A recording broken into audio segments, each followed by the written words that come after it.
یادو، سونیا گاندھی، راہل گاندھی، یعنی دنیا بھر کا بکواس ہے۔ بنگال میں تو بچہ راجنیتی میں ڈوبا ہوا ہے۔ صاحب جس پارٹی کی راجنیتی میں کرتا ہوں وہ تو دلی میں ایئر کنڈیشن محل میں محو عیش ہے، اور ہم اپنے بھائی کو ذبح کر رہے ہیں عیدگاہ میں، مدرسے میں جلسہ میں راجنیتی، قبرستان میں راجنیتی، مدرسے میں راجنیتی، عیدگاہ میں راجنیتی۔ ہم سی پی آئی، تم سی پی آئی ایم ایل، تم ترنمول کانگریس، وہ آر جے ڈی، تم سے عقل مند ہے وہ لوگ جو کہتے ہیں کہ راجنیتی باہر، یہاں نہیں۔ وہاں 4 بیٹا ہو، 4 پارٹی میں چلے جاؤ، ایک بیٹا کانگریس، ایک بیٹا بھاجپا میں رہو، یہاں عبادت گاہ میں سب ایک ہو جاؤ، شادی فنکشن پارٹی میں سب ایک ہو جاؤ۔ اور ہم لوگ پتہ نہیں کہاں سے کس ٹائم اور قاتل کی نظر لگ گئی کہ راجنیتی کو راجنیتی کی جگہ رکھتے ہیں، اور وہاں سے گھسیڑ کے مسجد میں لے آتے ہیں، جلسے میں لے آتے ہیں، خانقاہ میں لے آتے ہیں، پیر کے نام پہ لے آتے ہیں، عیدگاہ اور مدرسے میں لے آتے ہیں۔ نہیں بننے گئیں گے، پتا چلا کہ نام مذہب کا اور اندر میں راجنیتی، پولیٹیکل دشمنی بول لیں گے، اندر میں راجنیتی ہے۔ اس کا مطلب ہے کہ اللہ تبارک و تعالیٰ سے زیادہ راجنیتاؤں کو اپنے لیے صاحب حاکم مانتا ہے۔ اس راجنیتا کے چلتے کسی بندے سے محبت کرتا ہے تو اس کو دین کا کام کرنے کی چاہت اور توفیق عطا کر دیتا ہے، اور جب اللہ کسی بندے سے ناراض ہوتا ہے تو اس کے دل، دماغ، ہاتھ، سارے اعضاء کو دنیا کے پیچھے لگا دیتا ہے۔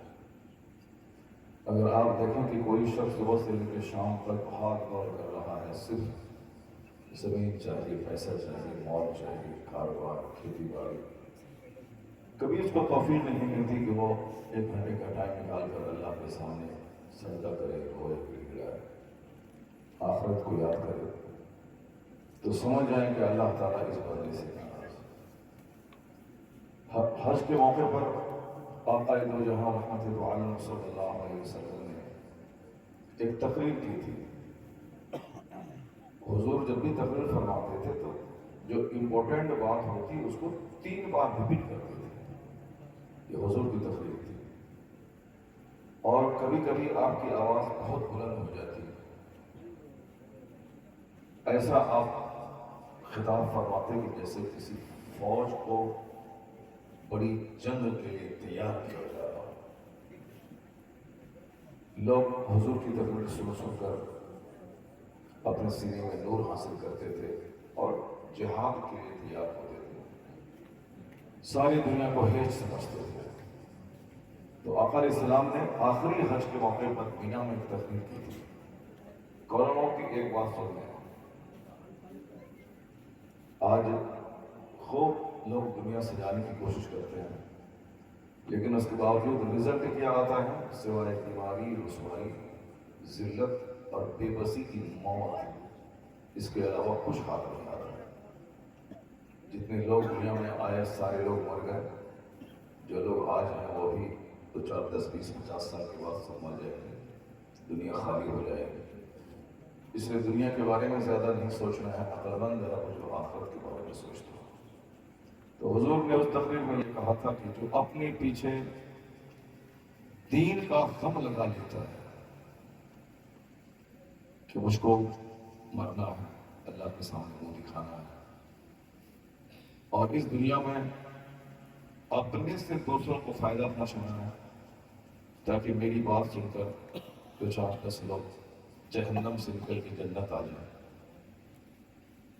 مسجد، مدرسہ، خانقاہ، ماں باپ اپنی ایکٹیویٹیز، نماز، روزے پہ ہمیشہ نظر رکھتا ہے، دین کا غم لگا لیتا ہے، اس کو پوری دنیا کا ٹینشن ہے، اس کو یہ بندہ ہمیشہ صرف بزنس کے بارے میں سوچتا رہتا ہے۔ تو حضور کیا فرماتے ہیں؟ جو اپنے پیچھے دین کا غم لگا لیتا ہے، اللہ اس کی دنیا کا کفیل اور ذمہ دار ہو جاتا ہے۔ ذرا زور سے بولیے سبحان اللہ۔ بس آج 3 گھنٹے نہیں بولوں گا، صرف 1 گھنٹہ بولوں گا۔ آج ایک جملے کو غور سے سنیے۔ تقریریں دنیا میں بہت ہو چکی ہیں، اب ضرورت ہے کہ بندہ جو بات ہو چکی ہے اس پر عمل شروع کر دے۔ دو چار مہینے کے بعد نہیں بلکہ ابھی سے آنا شروع کرو. جمعہ سے نماز شروع کرو. جمعہ سے پہلے ہی جنازہ نکل جاتا ہے. سوچتے کہ لوگ بہت ہی بڑھاپے میں توبہ کریں گے، لیکن بڑھاپا آئے گا تو بڑھاپے سے پہلے ہی کروڑوں لوگ دنیا چھوڑ کے چلے جائیں. روزانہ کم و بیش 15 لاکھ لوگ پیدا ہوتے ہیں اور اتنے یا اس سے زیادہ لوگ روزانہ مرتے ہیں. دنیا کی آبادی 800 کروڑ کی ہے اس وقت. اتنے لوگ پیدا ہوئے ہیں، سب مرنے کے لیے ہی پیدا ہوئے ہیں. جتنا مکان بن رہا ہے سارا مکان گرنے کے لیے ہی پیدا ہوا، مگر لوگ اسی کے پیچھے پا گئے. تو حضور جو ساری دنیا کے مالک کا مختار ہے، رحمت دو عالم علیہ السلام، وہ کیا کہتے ہیں کہ جو اپنے پیچھے دین کا غم لگا لیتا ہے اللہ اس کی دنیا کا ذمہ دار ہو جاتا ہے. اللہ اس کی دنیا کو آسان بنا دیتا ہے. وہ بغیر کسی ٹینشن کے بہت اچھی روزی حاصل کرتا ہے. یہ اللہ کے کام میں لگا رہتا ہے، اللہ تعالیٰ اس کے کام کو آسان کر دیتا ہے. صاف بات. یہ بات کس نے کی؟ تفر کس نے کی؟ حضور کی. کہاں کی؟ مالدہ بنگال میں نہیں، پٹنہ بہار میں نہیں، بمبئی مہاراشٹر میں نہیں، بلکہ مینا کی سرزمین میں آخری حج کے موقع پر آپ نے تقریر کی تھی. وہ مینا جو دو پہاڑ کے بیچ میں ایک نالے کی طرح دی گیا، جس میں 40 لاکھ بچہ چکٹام سنایا گیا. اسی کا نام ہے مسجد خیر. اسی کا نام ہے وہ تینوں جوہرات ہیں جس میں شیطان کی شکل کی دیوار ایک بنائی ہوئی ہے. ایک سمبولک طور پر اسی میں پتھر مارا جاتا ہے، جس شیطان نے ابراہیم علیہ السلام کو 3 بار یہ کہہ کر بڑی قربانی سے روکنے کی کوشش کی کہ کہیں ایک باپ اپنے بیٹے کو ذبح کر رہا ہے. ابراہیم علیہ السلام نے تینوں جگہ کنکڑی مارا تھا. اس کے بعد پھر پہاڑ کے اوپر چڑھ گئے. وہ جگہ آج تک ہے. اگر آپ کبھی جائیں گے دیکھیں گے جہاں جناب ابراہیم علیہ السلام نے اپنے بیٹے کو لٹا کے گردن پہ چھری چلا دی تھی. وہی مینا ہے. قربان گاہ مینا کو کہتے ہیں قربان گاہ، قربانی کی جگہ. عرفات سے لوٹنے کے بعد مزدلفہ کے بعد مینا میں کنکڑی مارنا، قربانی کرنا، سر کے بال بننا، پھر وہاں سے مکہ جا کے طواف کر کے پھر واپس مینا میں آ کے ٹھہرنا. تو مینا میں چونکہ سب سے زیادہ مینا میں ہی ٹھہرا جاتا ہے حج کے موقع پر، اسی لیے اس جگہ کی بڑی اہمیت ہے. چونکہ حج وہیں سے اسٹارٹ ہوتا ہے اور پھر وہیں پہ لاسٹ کے لیے ہوتا ہے. تو وہ مینا ہے جس میں 3 دن یا 4 دن ٹھہرنا ہوتا ہے. 8 ذی الحجہ کو لوگ جاتے ہیں مینا، رات وہاں ٹھہرتے ہیں. 9 تاریخ کو وہاں سے نکلتے ہیں عرفات. پھر عرفات سے لوٹ کے 9 کو ہی مزدلفہ آتے ہیں. پھر 10 تاریخ کو لوگ مینا آتے ہیں. مینا میں سب سے پہلے شیطان کو کنکڑی مارتے ہیں، اس کے بعد قربانی کرتے ہیں، پھر اپنے سر کے بال بدلتے ہیں. پھر مینا سے مکہ جاتے ہیں، وہاں طواف کر کے فرض طواف کرنے کے بعد واپس پھر رات مینا میں گزارتے ہیں. دوسرے دن پھر مینا ہی میں رہنا ہے، تیسرے دن پھر مینا میں رہنا ہے. اس مینا کا ذرہ گواہ ہے کہ حضور صلی اللہ علیہ وسلم نے کیسے قیام کیا تھا، کہاں آپ نے 63 اونٹ آپ نے قربانی کی تھی، اور کس جگہ حضور نے تقریر کی تھی. وہ ساری جگہ ابھی صحیح ہے، لوگ اپنی آنکھوں سے دیکھ سکتے ہیں. حضور نے کیا کہا تھا؟ اے لوگوں، جو اپنے پیچھے دین کا غم لگا لیتا ہے اللہ اس کی دنیا کو آسان بنا دیتا ہے.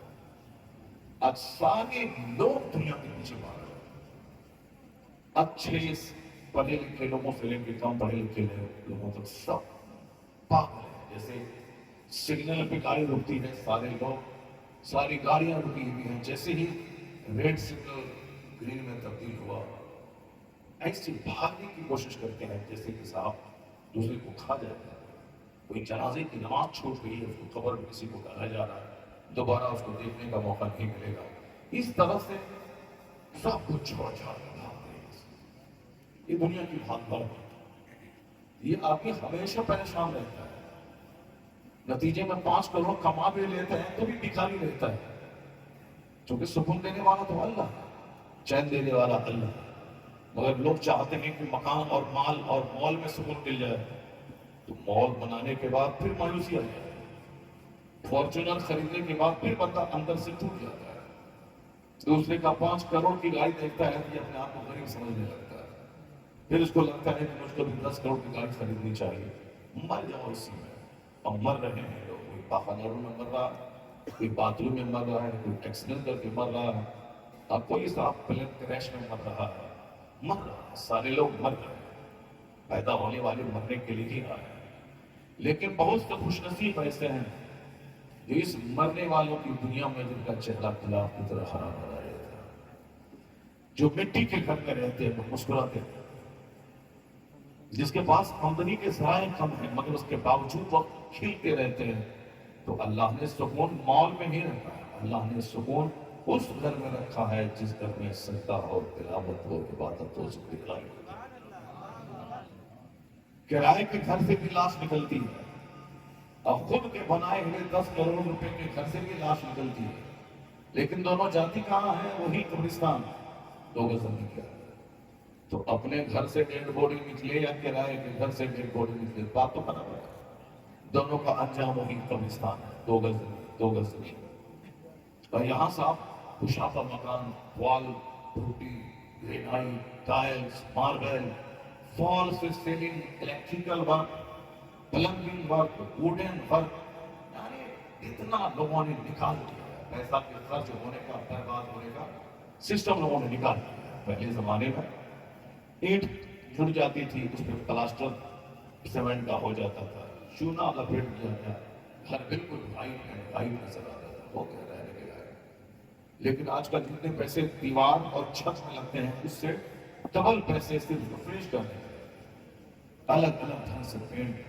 پہلے جنرل چونا کافی تھا اور آج رویال پینٹ ہے، نہ جانے کسنو پینٹ ہے، کیا کیا پینٹ ہے، سب صرف دنیا کے پیچھے بھاگ رہے ہیں۔ اور اسی کمائی کی فکر نے لوگوں کو مسجدوں سے نکال دیا، خانقاہوں سے نکالا، جلسوں سے نکالا۔ اگر آج یہاں کوئی فلم سے ناچنے والا شخص آ گیا ہوتا پورا ماندہ یہاں جمع ہو گیا، 5 لاکھ لوگ جمع ہو گئے ہوتے اور یہاں 3 لوگ کی جگہ رہی تھی۔ لیکن جیسا اجڑا ہوا ہے، کیا اجڑا ہوا ہے؟ لوگوں کو مال چاہیے اور مال جیسے مل گئے۔ اسکول اور کالج میں نو ایڈمیشن کا بورڈ لگا ہوا ہے، 4 سال سے لوگ اپنے بچوں کی لائن لگائے ہوئے ہیں، میرے بچے کا ایڈمیشن کس اسکول میں ہو جائے، سینٹ زیویئر، سینٹ میری، سینٹ ڈیوڈ، سینٹ جوسف، ودیا وہار، اس لائن میرے بچوں کا ایڈمیشن وہاں ہو جائے۔ جی ڈی گوئنگ کا لگے ہوئے لائن میں، نو ایڈمیشن، 5000 بچے فل ہو گئے، اب کوئی جگہ خالی۔ مدرسے میں مولوی صاحب سال بھر انتظام کر رہے ہیں کہ کوئی بھی آ جائے ایڈمیشن چلوائے، سال بھر مدرسہ کھلا رہتا ہے، یہاں پر ایڈمیشن بند ہی نہیں ہوتا ہے، بس آ جاؤ، جو بھی جب بھی آ جاؤ، مدرسہ گزر گیا، خانقاہیں گزر گیا، جلسہ گزر گیا۔ تو جو اللہ کی مسجد کو اجاڑ دے گا وہ چاہے گا کہ میں چین سے رہوں، اللہ کی قسم کبھی ایسا نہیں ہوگا۔ چین دینے والا تو اللہ، سکون دینے والا تو اللہ، لیکن یہ بندہ مسجد سے ہٹ کے سکون چاہتا ہے، اسی لیے آج لگی ہے امریکہ میں آگ، اربوں میں کھیلنے کے باوجود صحت کھانے لوگ مر رہے ہیں، اس لیے لگی ہے ہندوستان کے مہانگروں میں آگ، بمبئی، چنئی، بنگلور، دلی، اتنی آگ لگی ہے کہ روزانہ سڑی ہوئی لاشیں وہاں کے فلیٹ سے نکلتی ہے۔ اس قدر لگی ہے آگ کے کروڑوں کی کار پہ چلنے کے باوجود لوگ ندی میں کود کر جان دے رہے ہیں، وہاں پنکھے سے لٹک کر جان دے رہے ہیں، اور یہ اللہ کی طرف سے پنشمنٹ ہے کہ تم نے میرے گھر کو اجاڑ کر سکون حاصل کرنا چاہا ہے، ایسا ہونے نہیں دوں گا۔ سارا سکون اللہ نے عبادت میں رکھا ہے، مرنے کے بعد جنت میں رکھا ہے، دنیا میں نہیں رکھا سکون اللہ۔ دنیا میں سکون اس کے پاس ہے جو اسی جنت کی تیاری میں لگا ہے۔ اصل سکون تو جنت ہے، جہاں نہ غم ہے، نہ ٹینشن ہے، نہ اولاد کا، نہ ماں باپ کا، نہ نماز کا، نہ روزے کا، نہ حج کا، نہ زکات کا، کوئی ٹینشن نہیں، وہاں صرف مستیاں ہی مستیاں ہیں جنت۔ دنیا میں چھوٹا سا گھر بنانے کے لیے 1000 ٹینشن ہے، وہاں کوئی ٹینشن نہیں۔ یہاں پسینے کی بدبو ہے، یہاں منہ کی بدبو ہے، یہاں دوسروں کے حسد اور جلن ہے، آپ کے پاس ہے 50 کروڑ کا مکان ہے، یہ پڑوسی آپ سے چھیڑ کر کے آپ کی غیبت کرتا رہتا ہے، اب آپ کیا کریں گے؟ مار کاٹ دیں گے تو قتل کرنے کو اس کو آپ کو استعمال کرنا پڑے گا۔ اس لیے ہر آدمی کا غیبت کرنے والا موجود ہے، چاہے کھرب پتی رہے چاہے وہ خاک پتی رہے، اس کے پڑوس کے لوگ اس کے دشمن ہوتے ہیں۔ اب یہ بندہ اگر دبنگ ہے، ڈکیت ہے، مارتا، کتنے کو مارے گئے؟ پڑوس میں 50 لوگ ہیں، 50 لوگ اس کے دشمن ہیں، اس کے خلاف غیبت کرتے ہیں، چاہے کلو مارتے ہیں۔ وہ دبنگ ہے، باہو گلی ہے، پیسہ والا ہے، مارنے والا ہے، وہ باہر مرڈر کرتا ہے، اپنے پڑوسی کا مرڈر نہیں کرتا ہے۔ پڑوسی اگر برا بولتا بھی ہو تو وہ صبر کرتا ہے۔ دنیا میں حسد کرنے والے، جلن کرنے والے، بلند آواز سے باتیں کرنے والے، لاؤڈ اسپیکر پہ چلانے اور چیخنے والے، لاؤڈ اسپیکر کی آواز ایسی ہی 1 کلومیٹر دور تک جاتی ہے، پھر اس میں چیخنے کی کیا ضرورت ہے؟ اور چیخ کر کے پھر وہ مشین کو ہٹا تو چیخنا ہی مشین کو ہٹا، جب چیخنا ہی ہے تو مشین کو کیا ہونا ہے؟ مشین ہے تو پھر چیخنے کی کیا ضرورت ہے؟ لیکن لوگ چیختے ہیں، کیا پھاڑ پھاڑ کر۔ شادی بیاہ میں لڑکا لڑکی کو، لڑکی لڑکے کو ہندو رسم و رواج کے مطابق مالا پہنا دیا، شادی ہو گئی۔ مسلمان اسلام کے رسم و رواج کے مطابق ایک نکاح پڑھانے والا 2 گواہ کی موجودگی بولا کہ تم کو اتنے روپے کے بدلے میں فلاں کے نکاح میں ڈالا جاتا ہے، وہ بولا ہم نے قبول کر لیا، ہو گیا نکاح۔ اس نے کہا اتنا سمپل ہے، لیکن جب دیکھیے شیطانی 5 دن سے ہلدی کی رسم چل رہی ہے، ناچ گانا چل رہا، ڈی جے بج رہا، 50 دل کے مریضوں کو مارنے کی کوشش کی جائے، نیند آدمی کی حرام ہو گئی، لوگ دن بھر کام کرتے ہیں کہ رات بھر سکون حاصل کریں، پھر کام پہ کل لگ جائے، لیکن یہ شادی کے نام پہ 5 دن سے گانا بجانا ریکارڈنگ۔ بمبئی میں گانے والا گانا گایا، وہ کروڑوں روپے کما کے گھر مکان بنایا، اب اس کا گانا سن کر کے یہ بندہ اپنا دل دماغ خراب کرتا ہے اور دوسروں کی نیند خراب کرتا ہے۔ شادی صرف 1 منٹ میں ہو جاتی ہے، جو اوریجنل ریئل کام 1 منٹ۔ شادی کے لیے نہ ڈیکوریشن کی ضرورت ہے، شادی کے لیے نہ قالین بچھانے کی ضرورت ہے، شادی کے لیے نہ نئے کپڑے خریدنے کی ضرورت ہے، کچھ نہیں۔ شادی کو اسلام نے اتنا سمپل بنا دیا ہے کہ زنا مشکل ہے، شادی آسان ہے۔ زنا چور دروازے سے بھی داخل نہیں ہوگا، جہاں شادی آسان ہو جائے۔ جہاں جس وقت رشتہ طے ہو، 2 آدمی سامنے رکھ کر کے گواہ بنا کر کے اس کو اس کے نکاح میں ڈال دیا جائے۔ نہ اس کے لیے کھانا ضروری ہے، نہ اس کے لیے کارڈ چھپانا ضروری ہے، نہ اس کے لیے ڈیکوریشن ضروری ہے، نہ اس کے لیے ہلدی کی رسم ضروری ہے، نہ اس کے لیے کپڑن لگانا ہے، نہ اس کے لیے دونوں پارٹی کا کپڑا خریدنا ہے، پھر دونوں کا آپس میں کڑائی آستین سمیٹ کر کے لڑائی کرنا ہے، پھر کپڑا پھینک دینا ہے، بارات میں واپس لے کے لوٹ جانا ہے۔ یہ جتنے تماشے ڈرامے ہو رہے ہیں، سارے برتن کو توڑ دینا، پانی نہیں ملا فلٹر کا تو سارا ٹیبل توڑ کے وہاں سے آ جانا، شادی نہیں کرنا۔ لوگوں نے اپنے آپ کو الجھا دیا، اللہ نے سمپل رکھا ہے شادی کو، مگر لوگوں نے اپنے آپ سے اس شادی کو مشکل بنا دیا۔ جب مشکل بنی شادی تو اب 10 روپے میں زنا ہو رہا ہے، 100 روپے میں زناکاری ہو رہی ہے، عورتیں طوائف کے کوٹھے پہ جا رہی ہیں، 100 روپے، 1000 روپے، 500 روپے، 10 روپے میں زنا ہو رہا ہے۔ شادی 10 کروڑ کی ہو رہی ہے، شادی 10 کروڑ کی، 10 لاکھ کی، 20 لاکھ کی، 50 لاکھ کی شادی۔ گاڑی دینا ہے، زیور دینا ہے، سارا سامان دینا ہے، A to Z دینا ہے، سب دینا ہے، کوئی تو مجبوری میں دینا ہے، کوئی خوش ہو کے دینا ہے۔ سارے لوگوں نے شادی کو مشکل بنا۔ اب جب اللہ کا قانون توڑا گیا تو اللہ نے چین چھین دیا، شادی کی برکتیں چھین دی۔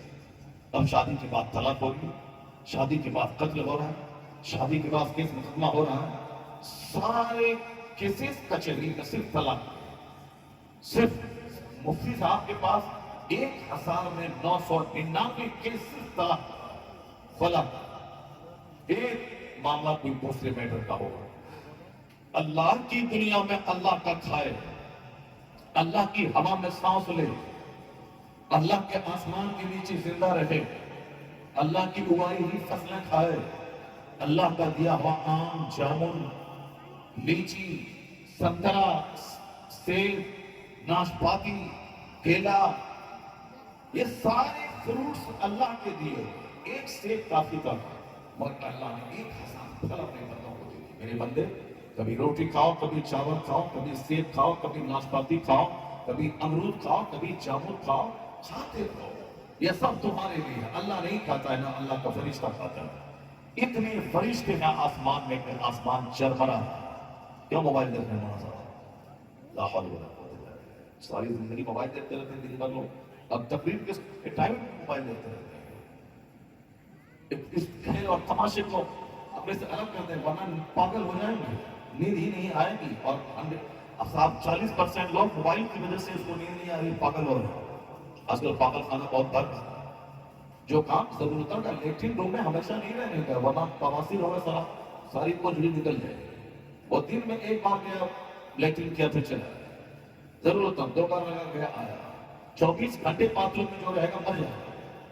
موبائل ضرورت کو استعمال کرے، بس ہمیشہ اس کو ہاتھ پکڑ کر کے اس کا نظارہ مت کرتا۔ ابھی آ رہا ہے گلی میں ایک چھوکرا وہاں گر گیا، اب مسلمان کو کوئی کافر کاٹے اس کی آبادی کو جلا دے تو اس میں کوئی قصور نہیں ہے اس دوسرے کا، 100% قصور اپنا۔ رات نیند کے لیے سو جاؤ، دن بھر کام کرو، اور کبھی کبھی پوری رات جاگ کر کے عبادت کرو۔ اللہ والے پوری رات جاگتے ہیں، جو اللہ والے ہوتے ہیں اس کے بارے میں قرآن شریف میں کئی جگہوں پہ آیا ہے کہ اللہ والے رات کیسے گزارتے ہیں۔ وَالَّذِينَ يُبِيتُونَ لِرَبِّهِمْ سُجَّدًا وَقِيَامًا، اللہ کہتا ہے کہ اللہ کے نیک بندے رات سجدے اور قیام میں گزارتے ہیں۔ ایک آیا ہے وَيَسْتَغْفِرُونَ بِالْأَسْحَارِ، اللہ کے نیک بندے رات کے آخری پہر میں اللہ کے حضور استغفار کرنے لگتے ہیں، گناہوں کی معافی مانگتے ہوتے۔ قرآن شریف آیا ہے تتجافى جنوبهم عن المضاجع يدعون ربهم خوفا وطمعا، سورہ سجدہ جس کے پڑھے بغیر حضور کبھی سوتے نہیں تھے، اور امت مسلمہ کو بھی چاہیے کہ عذاب قبر سے بچنے کے لیے سورہ سجدہ اور سورہ ملک کی تلاوت ہر رات کیا کرے۔ حضور بغیر سورہ سجدہ پڑھے ہوئے سوتے نہیں تھے، سورہ سجدہ سورہ ملک۔ اسی سورہ سجدہ میں ایک آیت ہے تتجافى جنوبهم عن المضاجع يدعون ربهم خوفا وطمعا، یہ اللہ کے سلیکٹڈ بندے ہیں جو رات میں اپنی کروٹیں بستر سے الگ کر دیتے ہیں۔ یہ مولوی صاحب کہتا ہے کہ رات نیند کے لیے بنی، ہاں نیند کے لیے بنی، لیکن اللہ کے سلیکٹڈ بندے اور رات بستر سے کروٹوں کو الگ کر کے گزارتے ہیں، یہ قرآن کہتا ہے۔ روزانہ تو سوتا ہی ہے اور مردہ بن کر کے سو جاتا ہے، اور صبح اللہ دوبارہ ان کو زندہ کرتا ہے، لیکن کبھی کبھی نیک بندوں کی طرح رات بھر جاگا تو کرو۔ وہ کبھی کبھی، جلسہ روزانہ نہیں ہوتا ہے، یہ جلسہ سال میں ایک بار آپ کے محلے میں ہوتا ہے یا 2-3 بار ہوتا ہوگا۔ 365 رات میں اگر بندہ 2-3 رات اگر پوری رات جاگ کر کے عبادت کیا تو اس میں حرج نہیں کیا۔ بزرگان دین تو ایسے جیتے تھے، جناب غوث اعظم 40 برس تک عشاء کی وضو سے فجر کی نماز آتا ہے، 40 برس تک۔ ان کا غلام جو آپ کی خدمت میں رہتا تھا، وہ خدمت کا وہ خادم کا اسٹیٹمنٹ ہے کہ میں نے اپنے شیخ کو 40 سال سے عشاء کے وضو سے فجر کرتے ہوئے دیکھا۔ اگر کوئی اس سے پیٹ آپ کے سو جائے، ایسی غفلت والی نیند کے اگر اس کو ہٹا دیں تو بند گر جائے، اس سے تو وضو چھوٹ جائے گا۔ لیکن غوث اعظم 40 برس تک عشاء کے وضو سے فجر کرتے، رات میں اپنی پیٹھ کو زمین پہ نہیں لگایا۔ 15 سال تک تو ایک پاؤں پہ کھڑے ہو کے عشاء کے بعد قرآن شروع کرتے، فجر سے پہلے پہلے پورا قرآن ختم کر لیتے۔ 15 سال تک کنٹینیو وہ لوگ تھے جنہوں نے عبادتوں کا حق دیا، اس کے باوجود وہ لوگ روتے رہتے تھے، اللہ رب العزت کو راضی کرنے کی کوشش کرتے تھے۔ تب اللہ نے ان لوگوں کو وہ مقام عطا کیا کہ دنیا والا تو جان تو لے کہ جو صرف دنیا کیا 50-60 سال تک اس کا انجام کیا ہوگا یہ بھی اللہ دکھا دیتا ہے۔ اور جس نے 40 برس عشاء کے وضو سے فجر پڑھا تو اس کی بھی شان اللہ بیان کر دیتا ہے تاکہ لوگ جان جائیں کہ عبادت کرنے کا انعام کیا ملا۔ اگر وہ انعام ظاہر نہیں ہو تو لوگوں کو پتہ کیسے چلے گا کہ اس انعام کرنے کا بدلہ کیا ملا؟ اور شرابی، پاپی، زناکار، بدکار، دنیا کے پیچھے پاگل رہنے والا، دولتوں کو زندگی کا سب سے بڑا ایم اور آبجیکٹ بنانے والا، اللہ تعالیٰ اس کا بھی تو نکلا دے گا، اس کو پنشمنٹ ہے کیا ملا، تب نہ دنیا والوں کو پتہ چلے گا کہ دنیا کے پیچھے پاگل رہنے والے کا انجام کیا ہوا، اور دین کا غم اپنے پیچھے لگا لینے والے کا حشر کیا ہوا۔ A man who dedicates his life for the sake of Allah, Allah gives him name, Allah gives him fame, Allah gives him popularity. وہی جو میرا میں حضور نے تقریر کی تھی، جو اپنے پیچھے دین کا غم لگا دیتا ہے اللہ تعالیٰ اس کی دنیا کا کفیل اور ذمہ دار ہو جاتا ہے۔ جو اپنی زندگی اسلام کی خدمت کے لیے ڈیڈیکیٹ کر دیتا ہے اللہ اسے شہرت، عزت، دولت، نعمت، صحت، تندرستی، سچی خوشی، جو کچھ بھی اس دنیا میں چاہیے اللہ سب عطا کر دیتا ہے، اور مرنے کے بعد جنت الفردوس عطا کر دیتا ہے۔ سبحان اللہ۔ تو سچی خوشی تو صرف جنت میں ہے، اور جو اس جنت کی تیاری اس دنیا میں کرے اس کے لیے سرکار غوث اعظم آج 800 برس ہو گئے کی وصال کی، وہ اپنی قبر میں آرام کر رہا ہے۔ اللہ نے اتنی نعمت ان کو بخشی، دین کی خدمت کا انعام ایسا دیا، انہوں نے دین کو زندہ کیا، اللہ نے ان کے نام کو ایسی زندگی دے دی کہ ساری دنیا کو ہی وہ دین کا زندہ کرنے والا نہیں تھی۔ 800 سال کے بعد ان کا لنگر، ان کے مزار کی حاضری، ان کے نام کی کانفرنس ہے، ان کے نام کا لوگ ورد کرتے ہیں، یا غوث اعظم المدد، یا شیخ عبد القادر جیلانی شیخ اللہ، لوگ یہ ورد کرتے ہیں اور اس نام کے ذکر سے مصیبتیں کرتی ہیں۔ اور آج ساری دنیا میں کروڑوں لوگ اپنے نام کے ساتھ لفظ قادری لکھتے ہیں۔ میں عبد القادر جیلانی کا غلام ہوں، کا مرید ہوں، میں عبد القادر سے قادری ہوں، قادر سے قادری ہوں۔ یہ اللہ نے انعام دیا کسی کو غوث اعظم کو، جو 25 سال تک علم حاصل کی، 25 سال تک جنگل میں درختوں کا پتا کھا کے عبادت کی، 40 برس تک عشاء کی وضو سے فجر کی نماز پڑھی، پھر مسجدوں میں، مدرسوں میں، خانقاہوں میں ایسا دین کو زندہ کیا کہ 70 ہزار لوگ آپ کی تقریر سننے کے لیے ہفتے میں 2 بار آپ کی مجلس میں جمع ہوتے تھے۔ 400 مولانا دوات اور قلم لے کر آپ کی تقریر لکھتے تھے۔ 1000 کلومیٹر دور پر کوئی اللہ کا ولی پہاڑ کی چوٹی پر بیٹھ کر محو عبادت ہوتا تھا، وہ وہاں سے غوث اعظم کی تقریر سنتے تھے۔ 1 ہفتے کے بعد جب وہ بغداد آ جاتے تو غوث اعظم کی محفل میں 400 مولانا جو تقریر لکھتے تھے ان کی تحریر سے وہ اپنی تحریر ملاتے تھے، ایک لفظ کا فرق نہیں ہوتا تھا۔ یہ غوث اعظم 70,000 آدمی، یہاں تو میں اگر مائک ہٹا کے بولوں تو وہاں آپ وہ آدمی نہیں سن پائے گا میری بات، مگر غوث اعظم کی کرامت تھی کہ 70,000 آدمی کے بیچ میں مائک تھا ہی نہیں اس ٹائم میں، مائک تو ابھی 100 سال کے اندر بنا ہے، بغیر مائک کے بولتے تھے، اور 70,000 کے لاسٹ میں جو آدمی ہوتا تھا وہ بھی ویسا ہی سنتا تھا جیسے سامنے والا سنتا تھا۔ سبحان اللہ۔ یہ انعام اللہ نے دیا تھا، عبادت کا انعام، ریاست کا انعام، دین کی خدمت کا انعام، رات دن دین کے بارے میں سوچنے کا انعام کہ وہ دنیا سے چلے گئے اور آج تک اس نے دین کو ایسی زندگی دے دی کہ دین کے صدقے میں ان کا نام زندہ ہو گیا۔ اب جب تک اسلام رہے گا اس وقت تک عبد القادر جیلانی کا نام رہے گا، پوری دنیا میں نام رہے گا، کیونکہ اگر انہوں نے دین کو زندہ کیا تو اللہ نے ان کے نام کو زندہ کر دیا۔ اس زمانے میں بغداد میں ارب پتی لوگ تھے، نواب لوگ تھے، 1,000 گھوڑا پالنے والے، آج کی تاریخ میں 1,000 کاریں رکھنے والے، اس قدر دولت مند لوگ تھے، مالدار لوگ تھے، لیکن ان مالداروں کا نام میں نہیں جانتا ہوں، ان ناموں کا نام آپ بھی کبھی تقریر میں سنے ہوں گے، جن کے پاس 1,000 ایکڑ زمین تھی، شہر میں مکان، دیہات میں مکان، فارم ہاؤس، بڑا بڑا مکان، سب کچھ تھا اس کے پاس، لیکن ان کا نام میں نہیں جانتا ہوں، ان کا نام نہ تاریخ کے پنوں میں موجود ہے۔ اتنا ہی ہے کہ ایک نواب تھا، ایک زمیندار تھا، بڑے بڑے بادشاہ دوسرے، بس اتنا ہی ہے، کتاب کے پنوں میں اس کا نام ہے۔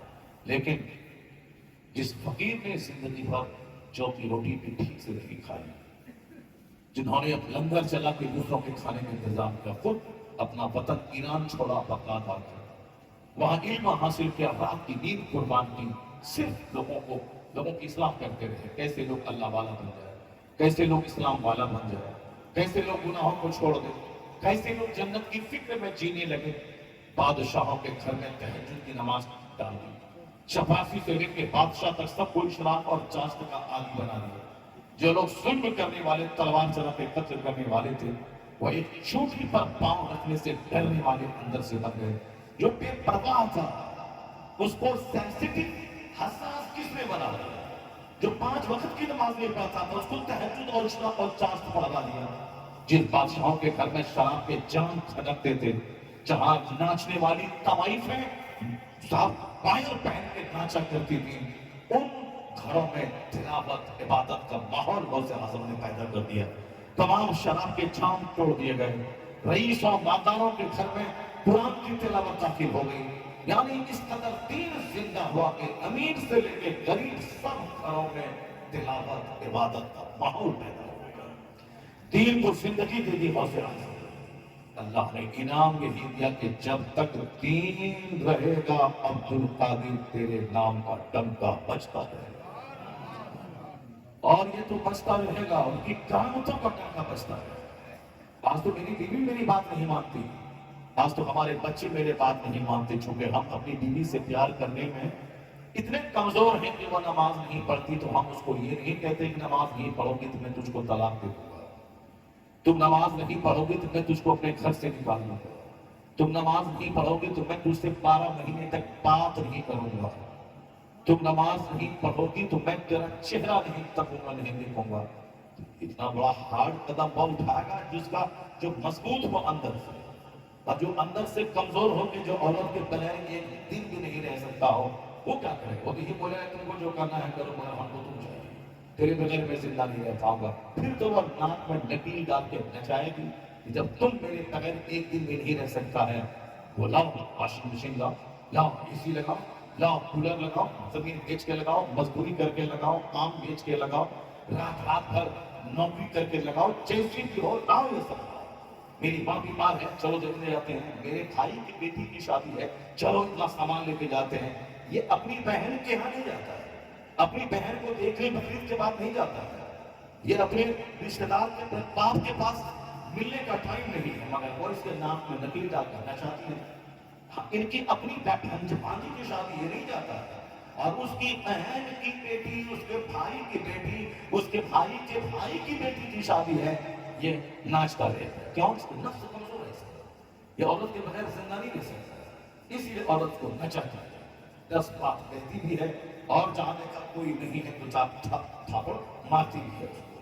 بے شمار لوگ سماج میں ہیں جو اپنی بیوی کا تماچا کھاتے ہیں، سماج مسجد میں آنے کے بعد لڑتے ہیں، اے متولی صاحب مسجد کا یہ فین کیوں نہیں چل رہا ہے؟ جو اپنی بیوی کا چپل کھاتی ہے وہ مسجد میں سرداری کرتا ہے، جو اپنی بیوی کا مار کھاتی ہے وہ سماج کے بیچ میں بیٹھ کر کے سرداری کرتا ہے۔ بتائیں یہ کوئی آدمی ہے جو بیوی کا مار کھائے، جو بیوی کی ڈانس سنے، جو بیوی کے نچانے پر نچتا رہے؟ یہ وہی جب نفس کمزور ہوگا تب ایسا کرے گا۔ نفس مضبوط رہے کہ 25 سال کی جوانی انہوں نے گزار دی اور کسی لڑکی کی طرف ناک آنکھ اٹھا کے نہیں دیکھا، 25 سال کی جوانی گزار دی اور کبھی کسی موبائل میں گندی تصویر کسی عورت کی نہیں دیکھا۔ یہ آپ نے چاہے گا تو 5 سال اپنی بیوی سے نہ ملنے کی قسم نہیں کھا سکتا، اس کا چہرہ نہیں دیکھا، ایک گھر میں رہیں گے میں صحبت نہیں کریں گے۔ یہ وہ جس کو نفس پہ کنٹرول ہوگا، جو نفس کا غلام بن گیا ہوگا، چاہے عورت ہو چاہے مرد ہو، جو شادی سے پہلے 10 مردوں کی گود میں جھول چکی ہو، جو شادی سے پہلے 10 عورتوں کی گود میں جھول چکا ہو، جو شادی سے پہلے جانے طوائف کے کوٹے پہ اسلام بازی پشت زمین ہینڈ پریکٹس نہ جانے کیا کیا کر لیا ہوگا، وہ شادی کے بعد جو چاہے گا میں اصول کا آدمی بن جاؤں، نہیں بن پایا۔ اصول کا آدمی وہ بنتا ہے جو جس کی ہڈی الگ ہوتی ہے، جس کی سوچ الگ ہوتی ہے، جس کے جینے کا انداز الگ ہوتا ہے۔ جیسے بزرگ میں دین کی زندگی جب پڑھتا ہوں تو تنگ رہ جاتا ہوں۔ وہی بغداد کا علاقہ ہے، عراق میں ایک مالدار شخص، شہر میں اس کا اپنا رہنے کا گھر تھا، اور دیہات میں فارم ہاؤس یعنی کھجور اور انار اور انگور کے باغات تھے۔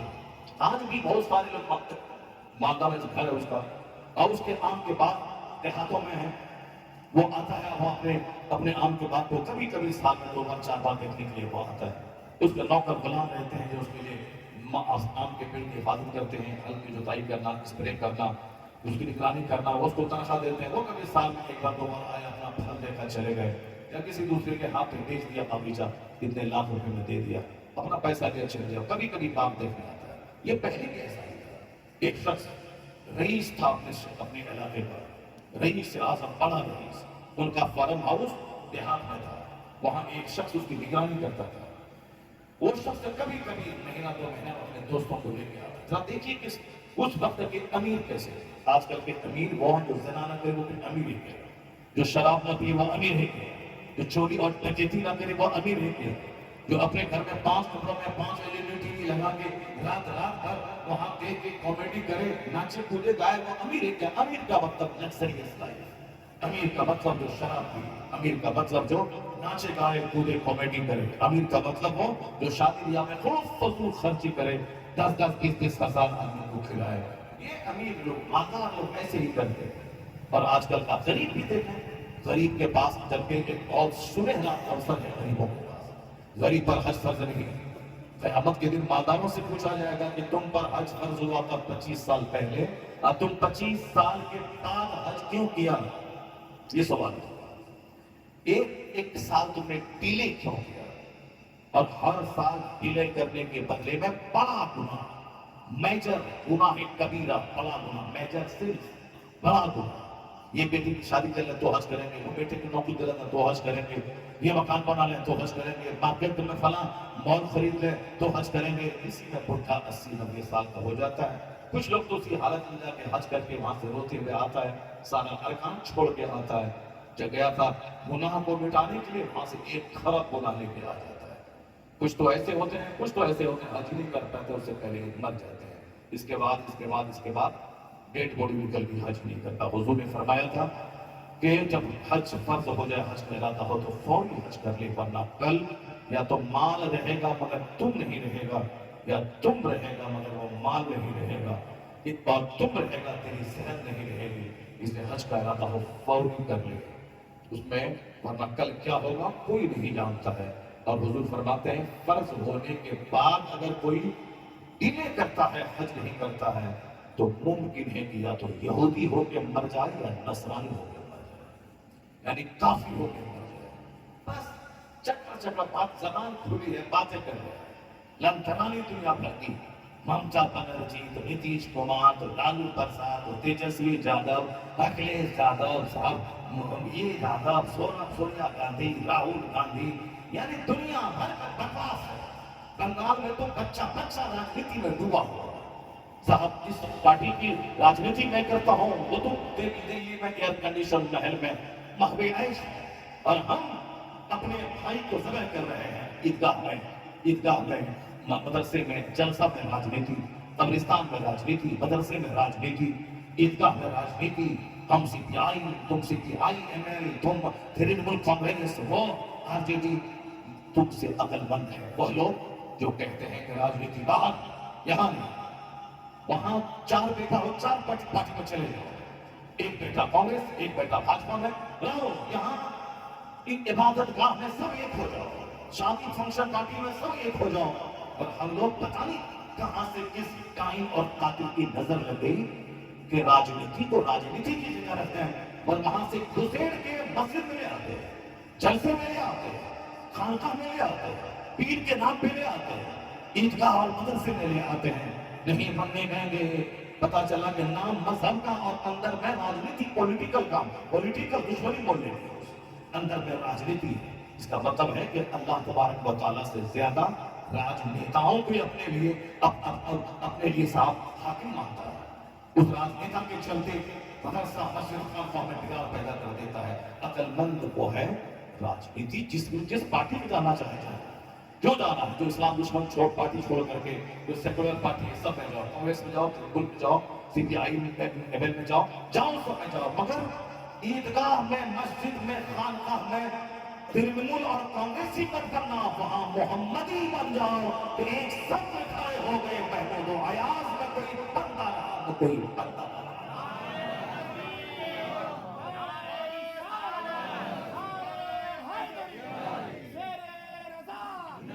مسجد میں شیخ, پٹھان, چولا, انصاری, ندا, بنگالی, بہاری سب محمدی بن جاؤ. سروجنی نائیڈو نے کبھی کہا تھا, I have been struck over again and again to see this in the visible unity of Islam. When the azan is sounded, the worshippers are gathered, the peasant and the king stand side by side together. The best embodiment of democracy can be seen 5 times a day in the mosque. کیا زبردست بات وہ ہندو عورت کہہ ہوگی. یہ لچا لفنگا اسلام کے خلاف بولنے والا, مسلمانوں کو گالی دینے والا, یہ اینکر ناچ ناچ کر کے اسلام کے خلاف بولنے والا, ناچ ناچ کے مر جاؤ. اور بہت سارے لوگ مر رہے ہیں اسلام کے خلاف بول بول کے, لوگ مر رہے ہیں. کتنے ہزار لوگ کورونا میں مر گئے. ناچو کودو گاؤ مر جاؤ, تم مر جائے گا پر اسلام نہیں مرے گا. اسلام ایسا پسندیدہ مذہب ہے اللہ کا جو نہ کبھی خطرے میں تھا, نہ آج ہے, نہ قیامت تک رہے. ناچنے والا اسلام کے خلاف بول کے ناچ کے مر جائے گا. پر اسلام ایسا پودا ہے جتنا کاٹو گے اتنا یہ ہرا ہوتا چلا جائے گا. یہ خبیث مردود یہودی آج سے 1 سال پہلے بولا تھا 3 دن میں غزہ کو مٹا دوں گا. 1 سال سے زیادہ کا عرصہ گزر گیا. 1 سال نہیں بلکہ اب تو 2 سال ہونے والے ہیں. 2 سال کا عرصہ ہونے والا ہے. آج تک حماس کے نوجوان زندہ ہیں, ان کی ناک میں دم کیے ہوئے ہیں. جو بولا تھا 3 دن میں مٹا دیں گے وہ 2 سال کے بعد بھی زندہ ہے, اور ان کی فوجی کو ذبح کر رہا ہے. ان کے بعد بچے شہید ہو گئے, عورتیں شہید ہو گئی. شہادت کا مقصد ہی مقصد حیاتی شہادت پانا ہے. مومن کا مقصد ہے شہادت کی موت پڑھنا. بات روم میں نہیں مرنا, کسی لڑکی کے چکر میں نہیں مرنا, کسی عورت کے چکر میں نہیں مرنا, دولت کے چکر میں نہیں مرنا. اللہ کی محبت میں شہادت کی موت مر جانا, یہ مسلمان کا ایم آف لائف ہوتا ہے. شہادت ہے مطلوب و مقصود مومن. نہ مال غنیمت, نہ کشور کشائی, نہ حکومت کرنا, نہ مال غنیمت حاصل کرنا, یہ مسلمان کا مقصد ہے. مسلمان کا مقصد ہے اللہ کے نام پہ اللہ کی دی ہوئی یہ جان قربان کر دینا. تو جو لوگ فلسطین میں شہید ہوں گے وہ تو جنت میں اعلیٰ مقام حاصل کر لیے. جو لوگ اس سے سر پیکار ہیں وہ خدا کی مدد سے زندگی کا سب سے بڑا کام کر رہے ہیں. لیٹرینوں میں مرنے سے بہتر ہے کہ بندہ مسجد میں سجدہ کرتا ہوا مر جائے. فیکٹری میں مرنے سے بہتر ہے کہ اللہ کے نام پہ کوئی کافر گردن کاٹ دے تاکہ بخشش کا ایک ذریعہ ہو جائے کہ یا اللہ میں مسلمان تھا, تیرا کلمہ پڑھتا تھا, اسی جرم میں اس کافر نے مجھ کو ذبح کر دیا. تو جنت کا مالک اللہ اگر یہ دیکھے گا اور پھر اللہ تبارک و تعالیٰ جنت میں اعلیٰ مقام دے گا, تو میرے لیے درد سہا ہے, اب یہاں جنت کا سارا آرام تیرے لیے ہے. تو پاکیزہ شراب پی, 70 حوروں سے تیرا نکاح کر دیتا ہوں. جو ایس دنیا کا کوئی بندہ کبھی نہ کیا ہو وہ سارا ایس جنت الفردوس میں تو کر. اللہ تبارک و تعالیٰ جس سے محبت کرتا ہے اس کو شہادت کی موت دیتا ہے. ورنہ بے شمار لوگ تو ہاسپٹل میں ایڈی رگڑ رگڑ کے آکسیجن لگا لگا کے یہاں تڑپ تڑپ کے مرتے ہیں. وہ شہادت کی موت کس کو مقدر ہے؟ اللہ کے نام پہ کون مرے گا؟ وہ تو حسین تھے جو اللہ کے نام پہ سارا خون کٹا دیا. یہ سب کے مقدر میں تھوڑی ہو جائے. مقدر میں تو ہے 24 گھنٹے گٹکا کھانا جاؤ, گٹکا کھاؤ اور پاخانے کی بدبو منہ سے نکالو اور پڑ جاؤ. مقدر میں ہے دن رات آئے کرنا, فیکٹری دکان مکان پھر کھیتی باڑی کرنا, اللہ کا نام ایک بار نہیں لے رہا, اسی حالت میں مر جانا. مر جاؤ, اللہ کو کوئی پرواہ. وہی تو حضور نے کہا تھا جو اپنے پیچھے دین کا غم لگا لیتا اللہ اس کی دنیا کا کفیل اور ذمہ دار ہو جاتا ہے. اور آگے حضور نے کہا جو اپنے پیچھے صرف دنیا کا غم لگا لیتا ہے اللہ اس کی نگاہوں کے سامنے فقیری کے دروازے کھول دیتا ہے. وہ اربوں کماتا جاتا ہے, پیاس اس کی بڑھتی چلی جاتی ہے. پیاس تو وہ ہے جو 1 گلاس پانی پینے سے بجھ جائے. یہ 1 گلاس پانی جو میری پیاس بجھا دے یہ اس 5 بالٹی برف والے پانی سے بہتر ہے جو 5 بالٹی پینے کے بعد بھی پیاس نہیں بجھے, وہ عذاب ہے. اور 1 گلاس پانی جو پیاس بجھا دے یہ نعمت ہے. 5 بالٹی پانی پیا پیاس ہی نہیں بجھی, وہ اللہ کی طرف سے پنشمنٹ ہے کہ پیٹ اس کا پھٹ جائے, پیاس ہی نہیں بجھے. یہ اللہ کی طرف سے انعام ہے. جو 5000 کماتا ہے مست رہتا ہے, کوئی ٹینشن نہیں ہے. 5,000 روپے کماتا ہے مست رہتا ہے, چہرہ ہرا بھرا, کپڑے میں ہے اونٹ اور مشک اور عنبر, اور آرام سے سوتا ہے 8 گھنٹے کی نیند. فجر کے لیے اٹھا مسجد گیا, نماز پڑھائی, پھر وہاں سے گھر نکلا. یہ 5,000 میں مست ہے, سارا کام اس کا ہو رہا ہے. اس کی بیٹی کی شادی بھی ہو رہی ہے, اس کا بیٹا اسکول کالج میں پڑھ بھی رہا ہے, اور آرام سے